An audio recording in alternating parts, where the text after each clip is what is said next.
उत्तराखंड में अपनी ज़मीन तलाश रही समाजवादी पार्टी की कहां से पृष्ठभूमि रही, कहां से पार्टी शुरू हुई, इसकी जानकारी के लिए हमारे साथ जो 17 वर्ष से राम मनोहर लोहिया के साथ कदम से कदम, कांधे से कांधा मिलाकर चल रहे समाजवादी पार्टी के प्रदेश अध्यक्ष एस एन सचान हमारे साथ मौजूद हैं। उनसे जानेंगे कि समाजवादी पार्टी कहां से शुरू हुई और कहां तक अभी जो उत्तराखंड में यहाँ कहां तक पहुंची है। उनसे बात करेंगे कि किस तरह से पार्टी को बनाया गया है। सचान जी, बहुत बहुत स्वागत है हमारे यूट्यूब चैनल में। किस तरह से देखते हैं कि कहां से पार्टी ये शुरू हुई है और अभी कहां पर मौजूद है? देखिए, समाजवादी पार्टी का जो सिद्धांत है वो गांधी की सहिष्णुता, अंबेडकर का सामाजिक न्याय और लोहिया के संघर्ष से बनी हुई पार्टी है। पहले ये 60s में संयुक्त सोशलिस्ट पार्टी हुआ करती थी।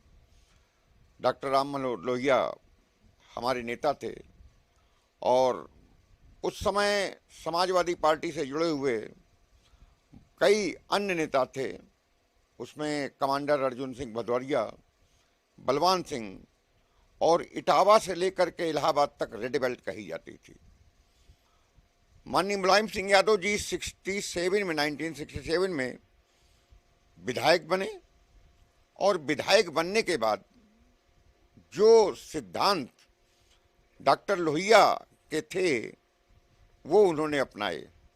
डॉक्टर लोहिया की डेथ हो चुकी थी और उसके बाद 77 में राम नरेश की जब सरकार बनी थी, जब उसमें माननीय नेताजी सहकारिता मंत्री के रूप में शरीक हुए। आपकी क्या उम्र रही थी उस वक्त? हम उस समय तो 68 में हमने MSc कर लिया था, देहरादून आ गए थे। लेकिन हम जब हाई स्कूल में थे 62 में, तब से हम सोशलिस्ट मूवमेंट से जुड़ गए थे और छात्र जीवन में हम SYS समाजवादी युवजन सभा के कार्यकर्ता थे और लोहिया जी उस समय हमारे प्रणेता हुआ करते थे। अर्जुन सिंह भदौरिया, कमांडर अर्जुन सिंह भदौरिया, बलवान सिंह, ये हमारे नेता हुआ करते थे। और 67 में जब माननीय नेताजी, जब 67 से माननीय नेताजी से हमारा संपर्क हुआ, जब वो सहकारिता मंत्री थे, उसके बाद लगातार हम माननीय नेताजी के साथ जुड़े रहे और नेताजी ने बहुत उतार चढ़ाव देखे। जब माननीय मुलायम सिंह यादव जी, उनका उत्तर प्रदेश में क्रांति रथ चला 80s में, उसके बाद जनता दल जब बनी, जनता दल में वो पहली बार वो मुख्यमंत्री बने। जब मुख्यमंत्री बने तो एक्चुअली उनको जो विरासत, उनको डॉक्टर लोहिया, चौधरी चरण सिंह, उसके एक्चुअली पूरी तरीके से उन सिद्धांतों को लेकर के खेती किसानी, गरीब मजदूर, ग्रामीण, इसके लिए उनको चिंता रहती है। अब भी जब नेताजी से मिलता हूँ तो नेताजी इसी बात की चर्चा करते रहते हैं। उसके बाद बाबरी मस्जिद, जब अडवाणी जी की यात्रा चल रही थी राम जन्मभूमि के लिए, बेसिकली उस समय माननीय मुलायम सिंह उत्तर प्रदेश के मुख्यमंत्री थे। उन्होंने बाबरी मस्जिद को बचाया था और बाबरी मस्जिद को इस वजह से बचाया था कि राजधर्म का पालन करना है। वो मुख्यमंत्री थे, लेकिन अल्टीमेटली उसके बाद सरकार गिर गई। जब अयोध्या, क्या आपने जिक्र किया अयोध्या में कि हम बाबरी मस्जिद को बचाया गया था, राजधर्म का पालन किया गया था धर्म का पालन के बजाय, उसमें जब वहाँ पर गोली चलाने का बात भी आती है कि गोली चलवाई गई और उस समय के बाद से ही मुलायम सिंह नाम पड़ा, मुलायम सिंह यादव का। तो क्या क्या रहा वो वाकया, किस तरह से, क्योंकि गोली चलाने की सबसे पहले बात सामने आती है। देखिए, उस समय जो भारतीय जनता पार्टी थी, बेसिकली वो हिंदुत्व के एजेंडे पर जा रही थी। भारतीय जनता पार्टी के नेता अटल बिहारी वाजपेयी, लाल कृष्ण आडवाणी, कल्याण सिंह जी, उत्तर प्रदेश के कलराज मिश्र, लालजी टंडन, बेसिकली इनको ऐसा लगने लगा था कि चूंकि माननीय मुलायम सिंह यादव जी ये देश के गरीबों की बात कर रहे हैं, पिछड़ों की बात कर रहे हैं, दलितों की बात कर रहे हैं, अल्पसंख्यकों की बात कर रहे हैं, तो अब शायद वो सत्ता में आ नहीं पाएंगे। जब सत्ता में नहीं आ पाएंगे तो अल्टीमेटली ये उनका एक विचार मंथन, क्योंकि उनका डायरेक्शन आरएसएस नागपुर से मिलता है। जब हमारी सरकार गिर गई उस समय मात्र 5 लोग उसमें घटना में मरे थे, और उसको इतना ज़्यादा बवाल मचा दिया कि बहुत ज़्यादा। उसके बाद फिर समाजवादी जनता पार्टी बनी, चंद्रशेखर जी हमको समर्थन किया, और उसके बाद हमारी सरकार अल्टीमेटली गिर गई। जब सरकार गिर गई तो जब चुनाव हुए उसमें समाजवादी पार्टी के उस समय नहीं बनी थी, हमारे केवल 35 विधायक जीत करके आए। लेकिन नेताजी हताश नहीं हुए। नेताजी चूंकि संघर्षशील हैं, उनको एक और उनका कहना था कि जब हम कहीं परास्त होते हैं तो हमको नई ऊर्जा मिलती है। मुझे याद है उनके पैर टूट गया था, हम विक्रमादित्य मार्ग में उनके पास बैठे हुए थे और पैर वो कुर्सी में जाले के दिन थे, तो उन्होंने कहा कुछ नहीं, हताश नहीं होना है, लोगों से एक जो भी मिलने आता था। उसके बाद फिर 4 नवंबर को 1992 को समाजवादी पार्टी का गठन किया गया, और समाजवादी पार्टी का जब गठन हुआ तो मैं आपको एक वो भी दिखाऊंगा, एक फोटोग्राफ। ये फोटोग्राफ है, इसमें नेताजी स्पीच दे रहे हैं। इसमें रामचंद्र दास जी प्रदेश को संयोजक थे कार्यक्रम के, बेनी प्रसाद वर्मा हैं, इसमें भगवती प्रसाद जी हैं, ये सब सोशलिस्ट लीडर, किरण मेनंदा हैं, ये सब उसमें बैठे हुए हैं। ये 4 नवंबर 92 का ये फोटो है। और इसके बाद नेताजी ने कहा अपने संबोधन में कि देश को हमें सांप्रदायिकता से बचाना है। कुछ भी हो, सत्ता आती है जाती है, लेकिन हमें देश को सांप्रदायिकता से बचाना है, लोकतंत्र की रक्षा करना है। ये नेताजी का एक आह्वान था। और फिर उन्होंने ये भी कहा कि ना अब हमारा झंडा बदलेगा, ना हमारे सिद्धांत बदलेंगे, और उस दिन से आज तक समाजवादी आंदोलन हमारा तेज होता चला गया। उसके बाद जब हमारा गठबंधन बहुजन समाज पार्टी के साथ हुआ, हम दिसंबर 93 में हमारी सरकार बन गई। मुलायम सिंह मुख्यमंत्री मंत्री बने, बहुजन समाज पार्टी का समर्थन था। ये भी बीजेपी के लोगों को भा नहीं जाता, उनको लगने लगा कि अब दलित, पिछड़े, अल्पसंख्यक ये सब एक मंच में आ गए हैं और अब उनको सत्ता मिलने वाली नहीं है। उन्होंने साठगांठ शुरू कर दी, और साठगांठ शुरू करते ही वहाँ पर पंचायत के चुनाव हुए। पंचायत के चुनाव में पंचायती राज अधिनियम के तहत आरक्षण था। उस आरक्षण में 27% ओबीसी, 21% अनुसूचित जात और 2% शेड्यूल ट्राइब का था। उसमें जब चुनाव के परिणाम आए तो 50% उसमें ओबीसी के लोग सिलेक्ट होकर के, इलेक्ट होकर के आ गए।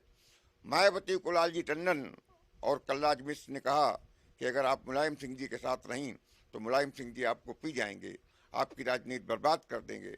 और मायावती वो अपने जो दलितों के, क्योंकि उस समय दलितों का बहुत कल्याण हो रहा था मुलायम सिंह के नेतृत्व में, वो दलितों का कल्याण छोड़ करके वो भारतीय जनता पार्टी के साथ गठबंधन बना करके और मुख्यमंत्री बन गई। अगर बात करें उत्तराखंड की, आप प्रदेश अध्यक्ष भी हैं और राम मनोहर लोहिया के साथ आप लगातार रहे भी हैं और जुड़े हुए भी हैं, और अभी तक लगातार पार्टी को सेवा भी दे रहे हैं। अगर बात करें रामपुर तिराहा कांड की, उत्तराखंड जब बनने के वक्त की, तो 7 लोगों की हत्या, मतलब गोली चलवाकर मार दिया गया था। किस तरह से देखते हैं इस चीज़ को कि एक कलंक जो है समाजवादी पार्टी को कहीं ना कहीं, जो उत्तराखंड में जो अपनी पृष्ठभूमि तलाश रही है, ज़मीन तलाश रही है समाजवादी पार्टी, तो कहीं ना कहीं एक कलंक के तौर पर देखा जाता है। तो पार्टी इस कलंक को किस तरह से धो पाएगी? और कहा जाता है कि मुलायम सिंह के द्वारा ही गोली चलवाई गई थी। देखिए, उसके अब कई उस पर किताबें लिखी जा चुकी हैं। हमारे पास ये कुछ किताबें मैं आपको दिखाऊंगा, और ये सब किताबें जो लिखी गई हैं ये पहाड़ के लोगों द्वारा लिखी गई हैं। ये एक किताब है, ये उत्तराखंड आंदोलन की दूसरी किताब है, ये तीसरी किताब है, ये चौथी किताब है, और ये 5वीं किताब है। ये जो किताबें लिखी गई हैं ये सब पहाड़ के लोगों के द्वारा लिखी गई हैं। इसमें जो मुख्य कल्पित इन किताबों में कहा गया है कि अगर भुवन चंद खंडूरी जो उस समय सांसद थे, अगर वो पत्र न लिखते भूतपूर्व सैनिकों को कि हथियार लेकर के दिल्ली आओ 2 अक्टूबर के प्रदर्शन में, तो शायद ये मुजफ्फरनगर का कांड न होता। वहाँ पर एक डीसीपी थे, Delhi police commissioner deputy Deepchand, उन्होंने पत्र लिखा था उस समय खुलबे और ये भट्ट जी, दिवाकर भट्ट, ये संयोजक थे आंदोलन के, इनको पत्र लिखा था कि ऐसा संज्ञान में आया है, खंडूरी जी का ऐसा पत्र है कि 20,000 लोग सैनिक हथियार लेकर के आ रहे हैं, और भट्ट जी उसी समय से गायब हो गए।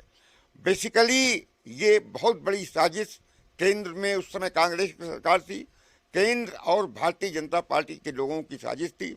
यहाँ पर मायावती का व्यक्ति डीआईजी था और राजनाथ सिंह का व्यक्ति जो डीएम था। राजनाथ ने उसको प्रमोशन दिया और डीआईजी जो बुआ सिंह था उसको मायावती ने प्रमोशन दिया। बेसिकली ये उनके आदमी थे। और जो कांड हुआ उसमें मुलायम सिंह जी का कोई पत्र नहीं था। वो जो पत्र था दिल्ली का था और उसमें दोषी मुलायम सिंह को इस वजह से मान लिया गया क्योंकि बीजेपी ये समझती थी कि चूंकि राज्य कौशिक समिति का निर्माण करके सितंबर में तो रिपोर्ट चली गई थी कौशिक समिति की, जब सितंबर में रिपोर्ट चली गई है तो 2 अक्टूबर को प्रदर्शन की क्या जरूरत थी, राज्य प्रदेश ने पास करके भेज दिया था। तो बेसिकली एक बहुत बड़ी साजिश कि मुलायम सिंह सामाजिक न्याय के रथ को लेकर के, साजिश किसकी मानते हैं आपकी? भारतीय जनता पार्टी और कांग्रेस की साजिश थी। इसमें जो तत्कालीन सांसद भुवन चंद खंडूरी और कांग्रेस के कुछ नेताओं के, इसमें तिवारी जी की भी साजिश बू आती थी। उत्तराखंड में अगर चुनाव की बात करें, आगामी चुनाव सर पर हैं, समाजवादी पार्टी किस तरह से अपनी रणनीति तैयार करेगी और किस तरह से चुनाव लड़ेगी? क्या सभी जो 70 विधानसभा हैं उत्तराखंड में, सभी पर चुनाव लड़ने का काम करेगी और किस तरह से लड़ने का काम? देखिए, जब उत्तराखंड राज्य बन गया, समाजवादी पार्टी उत्तराखंड में एक अपना सांसद जिता चुकी है। 2004 में जब चुनाव हुए थे पार्लियामेंट के, 5 सीटों में समाजवादी पार्टी के पास 1 सीट थी। समाजवादी पार्टी पार्लियामेंट में रह चुकी है 2009 तक। और यद्यपि हमारा इस पीरियड में विधानसभा में वोट परसेंटेज कम हुआ, लेकिन अब जो हमारे लिए कहा जाता है वो मैंने अब धो दिया है। उस कलंक को जो कहा जाता है मुलायम सिंह की वजह से हुआ, वो लोग जान गए। अभी 2 अक्टूबर को जब हम श्रद्धांजलि देने गए, पहले श्रद्धांजलि देने में डर लगता था, उस समय इस बार कम से कम हमने चूंकि इसका प्रचार कर रहे हैं कि असली दोषी को पहचानो, असली दोषी मुख्यमंत्री बन गए, असली दोषी जो हैं मंत्री बन गए, उनको पहचानो। बेसिकली वो राज्य के हितकर नहीं है। समाजवादी पार्टी ने राज्य बनाया है और वही राज्य का विकास करेंगे। अब जो हमारा लक्ष्य है, मैंने कहा कि सभी 70 सीटों में चुनाव लड़ेंगे। और जो हमारा अब लक्ष्य है कि इस प्रदेश की अगर प्रगति कोई दे सकता है तो माननीय अखिलेश यादव जी ने कई बार कहा है कि अब हमारे राष्ट्रीय अध्यक्ष जी उत्तराखंड पे कंसंट्रेट कर रहे हैं। हमारी योजनाएं उत्तराखंड के जो विकास के लिए हैं, उत्तराखंड के किस तरीके से प्रगति होगी, उसकी योजनाएं हमारे पास हैं। हमारे पास किस तरीके से कौन कौन मुद्दे लेकर के हम जाएंगे। यहाँ पर जितनी भी जल विद्युत परियोजनाएं बंद पड़ी हैं उनको हम पुनर्जीवित करने के लिए मांग करेंगे। हम अगर सत्ता में आ जाते हैं उनको हम स्थापित करेंगे और जब वो चलने लगेंगी तो 12% जो फ्री बिजली उन परियोजनाओं से मिलेगी, उस 12% फ्री बिजली को हम 50% उसका यहाँ के उपभोक्ताओं को देंगे। इसके साथ ही साथ हम पूरे उत्तराखंड में सभी जनपदों में कुटीर उद्योग धंधों का जाल बिछाएंगे और पर्यटन को उद्योग का दर्जा देते हुए हम पर्यटन को विश्व स्तर पर ले जाएंगे। इसके साथ ही साथ हमने उत्तराखंड को 3 जोन में डिवाइड किया है। एक लोअर जोन, एक मिडिल जोन जिसको हम सैंडविच जोन कहते हैं, एक अपर जोन।